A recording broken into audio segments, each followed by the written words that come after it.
Hey guys, I am very excited for this video because I have been having the thoughts that I'm about to share with you for quite a while, and I kind of got this inspiration a year or two or so ago from another guy just that I saw on YouTube. And essentially what I want to do is just make a video and give back 7 things that I have learned over the past 30 years of my life.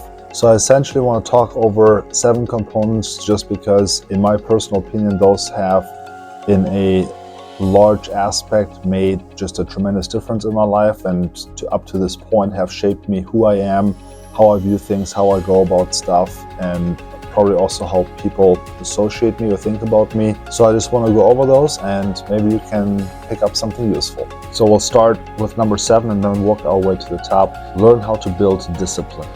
I, as many of you guys know, have come to the US in 2010 with my whole family. So I've been in the States for, at this point, it's almost 15 years. So it's like almost half of my life, essentially. The concept of self-discipline is really something that has been, I think, instilled in me relatively early, I would say. Like in Germany when I was younger, playing competitive table tennis. I know it doesn't sound crazy, but it is a really fun sport. Haven't played it in a long time. Being able to learn how to be disciplined, I think, is an absolutely fundamental aspect to pretty much anything else. As you grow older, as you build, maybe start working a job, maybe building a business, pretty much with anything. Number 6, I wrote down learn how to be accountable to yourself. Over the past few months, I've noticed that is something that can really easily get away from us. I think in most cases that we, maybe try to keep other people accountable. Like in my profession, that's kind of my job, get people to work out and do their workouts and whatnot. But I really believe that it's even more important that we do that with ourselves, because at some point the talk that we have with ourselves, whether it be in the fitness room, oh, let's go work out, and then you didn't go work out, or I'm gonna meal prep lunches for the week, but then you don't actually do it, you really don't have a solid, I would say in that case, even relationship or trust with yourself, and it becomes wishy-washy. It becomes loose very quickly, So I'm not saying you have to be super uptight about everything, but I also think that when you tell yourself to do something, I think that's incredibly important.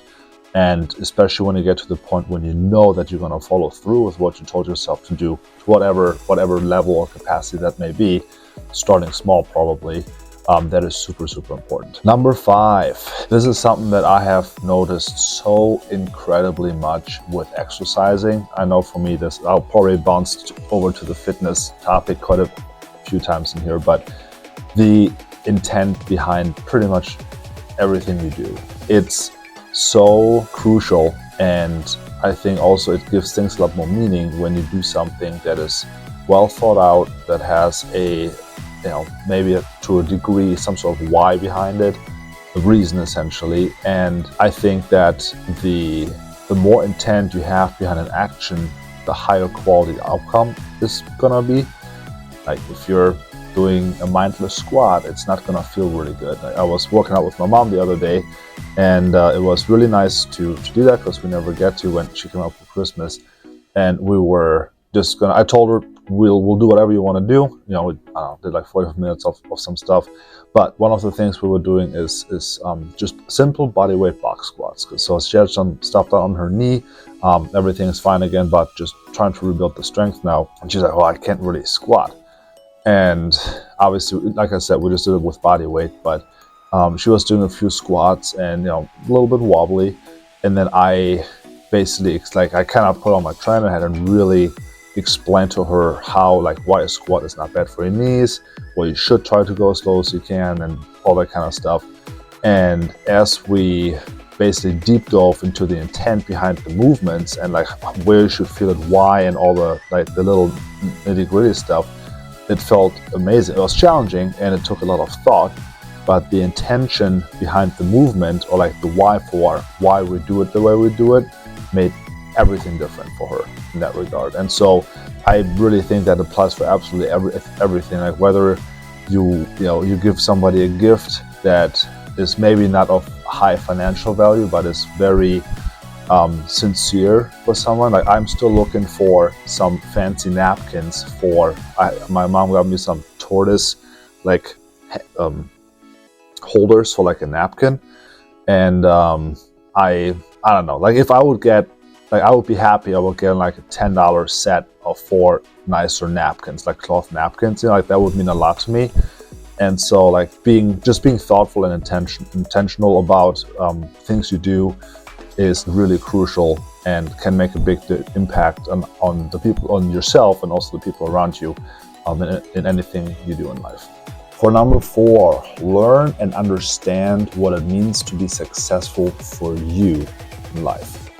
That is probably, I want to argue, that is the single biggest thing that I have learned over the past 5 years, probably that concept or that thought process. Some of you may not know this, but when I was in my late teens, I was with a network marketing company, and I was really not good at, you know, selling the stuff or kind of building that business up. But thinking about it overall, I don't really think I actually did, because what I learned, there was a speaker that came into one of the trainings that we had, and a lot of the times on all of us, money is pushed. Money is everything.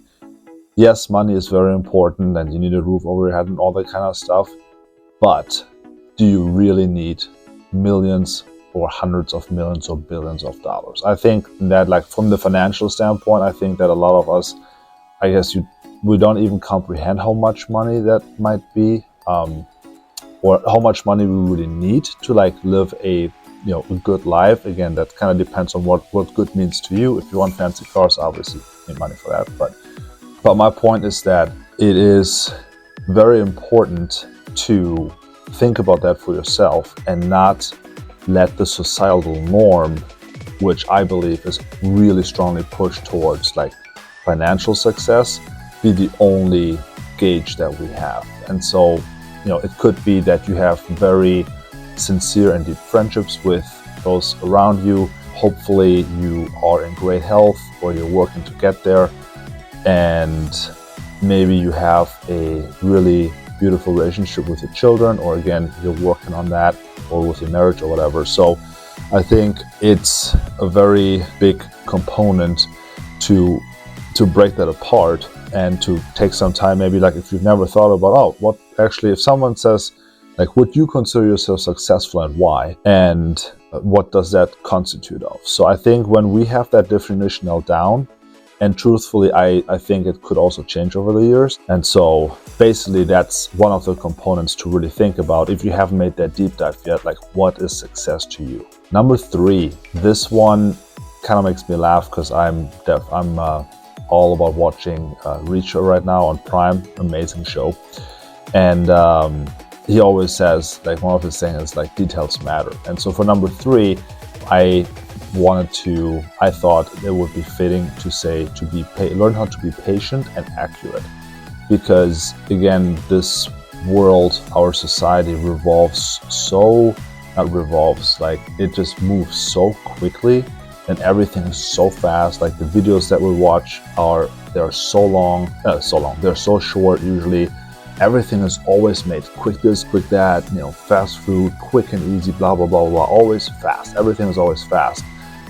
And like even with delivery, depending on where you live and what you're ordering, like on Amazon, you can literally get a package within hours. And a few years ago, for one, we didn't even have Prime, right? So you had to like wait a week to get it. Now you can get it in like 3 hours. And so I think to practice, to be patient, can be a tremendous, truthfully, I think, anxiety and stress relieving, I want to say, skill to even have, because some things just take longer than you think to develop, to happen, to build. And the accuracy behind going back to the intentions is over time going to build up. You've maybe heard the phrase before where, like the get rich quick kind of deals, where you either win in the lottery or whatever.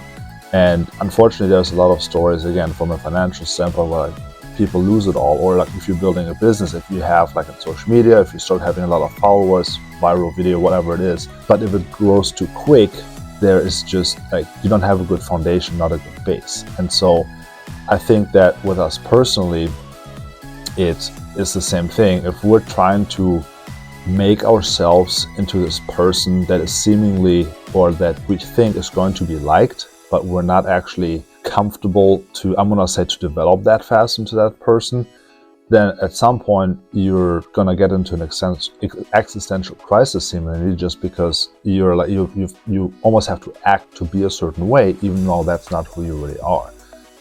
And so, you know, if you set intentful, you know, I'm gonna say thoughts, and really consider what you're after, maybe what you're trying to contribute to the world, and what is important to yourself, what you can do for yourself, and you have that, and you really know what it is. Like, you can maybe break it down like in words or phrase or something, like maybe a saying, like a quote for yourself or something like that. I think that is something that can be extremely helpful. Patience and accuracy, I think, can ultimately contribute to making a massive impact for you to become a better person and to help others. Number 2 is learn how to love yourself.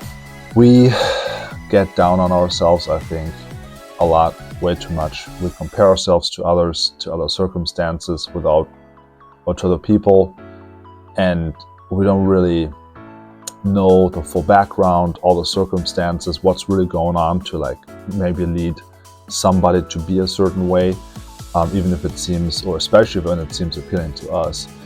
And to be okay for you to be around yourself, I feel like it's a lot scarier than it's very scary for a lot of us. And like Jim Rohn was saying, he's like a business philosopher way back in the day, but I've been listening to a lot of his audiobooks and reading some of his books like a couple of years ago. And he talks about solitude often. So especially if you live a public life, not saying that you have to be like a public figure, but if you're around people, I think it's really important that at some point you also just have some time for yourself, to be with yourself, to rework some self-talk you have had through the day if something doesn't quite go your way and you maybe blame yourself for something. So to essentially like intrinsically reflect on yourself, give yourself grace, and be happy with who you are. And the last one, number 1, love each other. This is in my personal opinion, absolute biggest thing in this world. The humans that we have around us, the friends that we have, the family that we have, is like, that's everything. And I've been reminded on how important this is. I was out of commission. I was sick for a week after Christmas this year, and like not being in the gym around my clients, my friends, my coworkers was just awful. The intent, the care, and the love that we're able to produce from our own and project on others and give to others, I think makes life better for everyone in any situation. And it doesn't always have to be a lot. It could just be that you wave to a neighbor when you walk down the road, or when you're at the gym that you acknowledge somebody, or truthfully, like if you don't know somebody but you like their shirt, or I don't know, at the gym, if you've been seeing somebody that's been there, like that's maybe a new person but they've been coming consistently, just to tell them that, like, hey, I've been seeing you here. Just like little things, little nice things like that can go a really, really long way. And I think all that kind of ties back to with being intentional, being aware that you're not just floating through life, but that you're really walking through life. Like you're in it now, you're soaking it all up, the good, the bad, the ugly, all of it. And I really appreciate you watching this. Again, thank you for tuning in. Hopefully you were able to learn or pick up on a little something. I love you. You're doing great. Keep going. And maybe I'll see you around.